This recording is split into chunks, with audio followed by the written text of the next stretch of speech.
मुंबईतल्या कबुतरांना खाद्य टाकल्याप्रकरणी महापालिकेकडनं कारवाईचा बडगा. आतापर्यंत 3 गुन्हे दाखल, मात्र दादरमधल्या आंदोलनाप्रकरणी एकही गुन्हा नाही. 15 ऑगस्टला चिकन आणि मटणाची शॉप्स बंद ठेवण्याचा कल्याण डोंबिवली मनपाचा निर्णय वादाच्या भोवऱ्यात. केडीएमसी समोर मटणाचं दुकान टाकणार, खाटीक समाजाचा इशारा.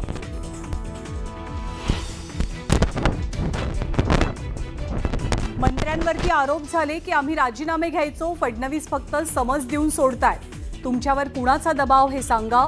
मुंबईतल्या जनआक्रोश मोर्चात ठाकरेंचा घणाघात.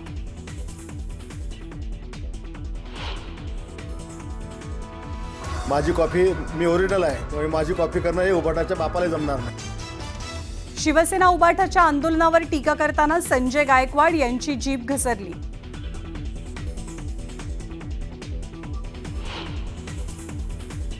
कफन खरेदीतही चोरी केली, त्यातही पैसा कमावला. उद्योजकांना कफन चोरांचा सरदार म्हणू. फडणवीस चोरांचे सरदार या उद्धव ठाकरेंच्या टीकेला फडणवीसांचं उत्तर.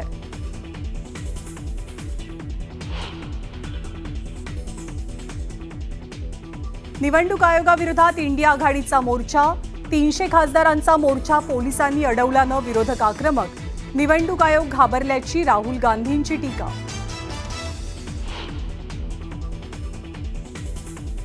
रायगडमध्ये मंत्री अदिती तटकरे तर नाशिकमध्ये मंत्री गिरीश महाजन करणार ध्वजारोहण.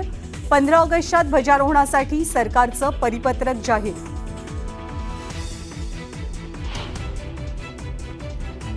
मुंबईतलं राहतं घर वाचवण्यासाठी कवी सौमित्र उर्फ किशोर कदमांचं थेट मुख्यमंत्र्यांना पत्र.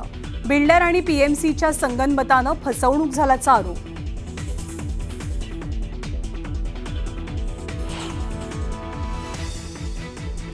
मुंबई हायकोर्टाच्या आदेशानुसार मुंबईत डीजे वाजवण्यास बंदी.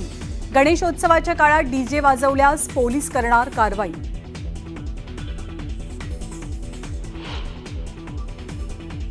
आणि राजे रघुजी भोसलेंची ऐतिहासिक तलवार अखेर सरकारच्या ताब्यात. लंडनमध्ये सांस्कृतिक कार्यमंत्री आशिष शेलार यांच्याकडे तलवार सुपूर्द. 18 ऑगस्टला तलवार मुंबईत येणार.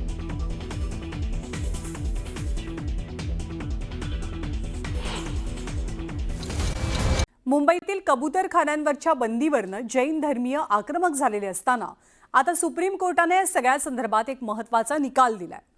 त्याच वेळेला जैन समाजाच्या मुनींनी थेट शस्त्र हाती घेण्याचा इशारा दिला. त्यामुळे सलग दुसऱ्या दिवशी या घटनेचे पडसाद उमटल्याचं पाहायला मिळालं. कबूतरखान्यांवर आता सुप्रीम बंदी.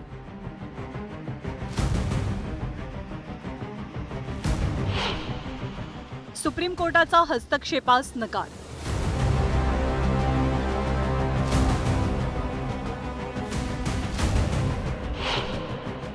मुंबईतले कबूतरखाने बंदच राहणार.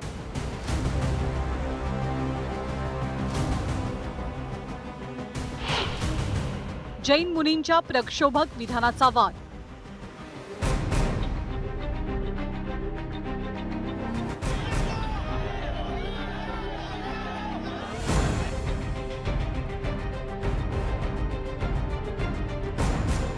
मुंबईमध्ये सर्वसामान्यांच्या आरोग्याचा धोका विचारात घेऊन उच्च न्यायालयानं कबूतरखाने बंद करण्याचे आदेश दिले. या आदेशानंतर जैन धर्मीय आक्रमक झालेले असताना सुप्रीम कोर्टानं सुद्धा ही बंदी कायम ठेवली आहे. या बंदीविरोधात दाखल याचिकेवरच्या सुनावणी दरम्यान सुप्रीम कोर्टानं हस्तक्षेपास नकार दिला. बंदी उठवायची असेल तर हायकोर्टात जाऊन आदेशात दुरुस्ती मागू शकता असं म्हणत सुप्रीम कोर्टानंही मुंबईतले कबूतरखाने बंदच राहतील यावर शिक्कामोर्तब केलं.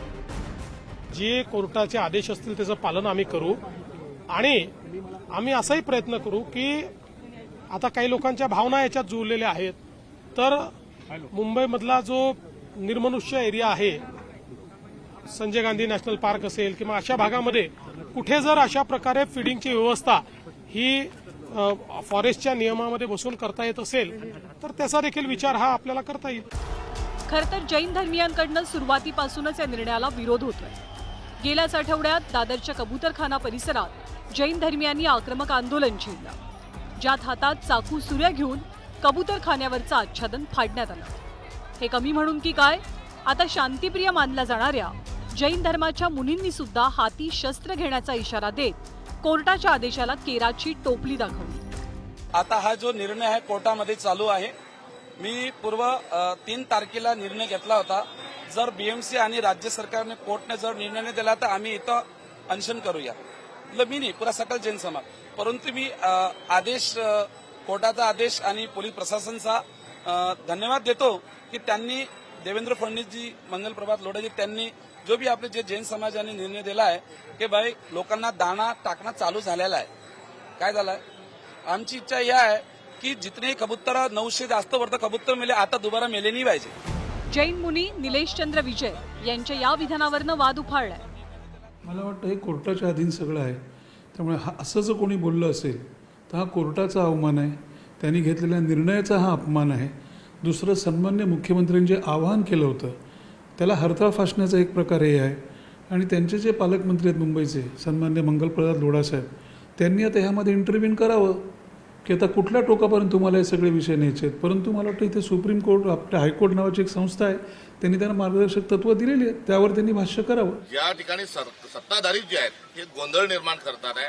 आता सत्ताधाऱ्यांजवळ कुठेतरी आता दंगा करो पथक हे त्यांनी स्थापन केलेलं आहे आणि या निमित्तानं भारतीय जनता पार्टी हा कुठेतरी कबूतर जिहाद या ठिकाणी आणून आता हिंसा जी आहे की आम्ही कायद्याला मानणार नाही आणि आम्ही प्रसंगी हिंसाचार करू इथपर्यंत आता कबुतरांचे जीव वाचण्यापर्यंत जर भाषा केली असेल तर यामध्ये दंगली घडून आणण्याचा हा एक प्रयत्न असू शकतो। ठाकरेंच्या शिवसेनेच्या नेत्या किशोरी पेडणेकर यांनी याचा संबंध थेट अर्बन नक्षलवादाशी जोडण्याची खेळी केली।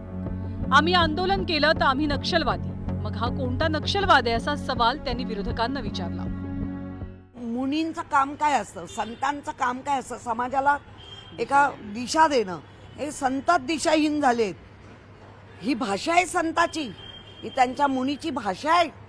आम्ही हातात शस्त्र घेऊ, घ्या तर खरं, हे काय भाषा आहे? बरं, कबूतर कोणी तुमच्या नावावर केली? पशु पक्षी सगळे आहेत, सगळ्या जीवांना वाचवायचंय, सगळ्या जीवांना दाना पाणी मिळालं पाहिजे। पण काही मग वाघ का ना शहरात सोडत? तुम्ही सगळ्यांचं ठरवताय कोण कुठे राहणार, कोण काय खाणार, कोण किती श्वास घेणार, हे जैन मुनी नाही ठरवणार। तुम्ही नक्की जैन समाजाला आम्ही मानतो, पण याचा अर्थ अशा भाषा असता कामा नये। हा कुठला नक्षलवाद? हा कुठला नक्षलवाद की आम्ही हातात शस्त्र घेऊ? हा नक्षलवाद नाही। तुम्ही आम्हाला सांगत होता शहरी नक्षलवाद, मग आता जैन मुनींच्या बोलण्यावर हा कुठला नक्षलवाद? जैन मुनींचं प्रक्षोभक विधान आणि जैन धर्मियांकडनं कबुतरांना दाणा पाणी देण्याचे प्रकार सुरू असताना सत्ताधारी भाजपची मात्र कोंडी झाल्याचं दिसतंय। राज्याचे कौशल्य विकास मंत्री मंगल प्रभात लोढांनी तर या प्रकरणी बोलणं टाळलं, तर दुसरीकडे गिरीश महाजनांनीही आंदोलक जैन धर्मियांना कबूतर प्रेमी म्हणत त्यांच्याकडनं होणाऱ्या कायदेभंगाकडे दुर्लक्षच केलं। मी जे काय बोलायचे असेल 2 वेळा बोलला, आता मी यावर बोलणार नाही। तुम्ही जैन समाजाची भेट घेणार आहात का? त्यांच्यासोबत काही चर्चा करणार आहात का? मी सांगितलं, मी ज्यावेळेस बोलायचे असेल, जे काही माझा रोल करायचं मी करत आहे, या विषयावर आता बोलणार नाही। संदर्भामध्ये उच्च न्यायालयाने निर्णय दिला आणि त्याची अंमलबजावणी महापालिकेने त्या ठिकाणी केलेली आहे।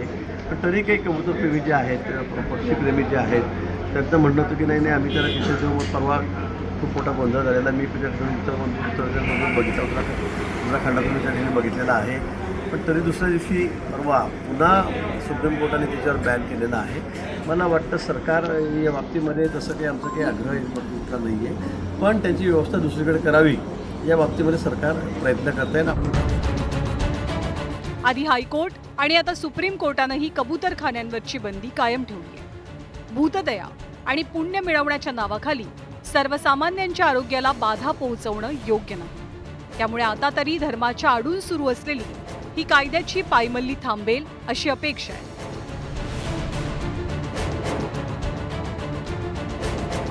शरद जाधव, न्यूज 18 लोकमत, मुंबई।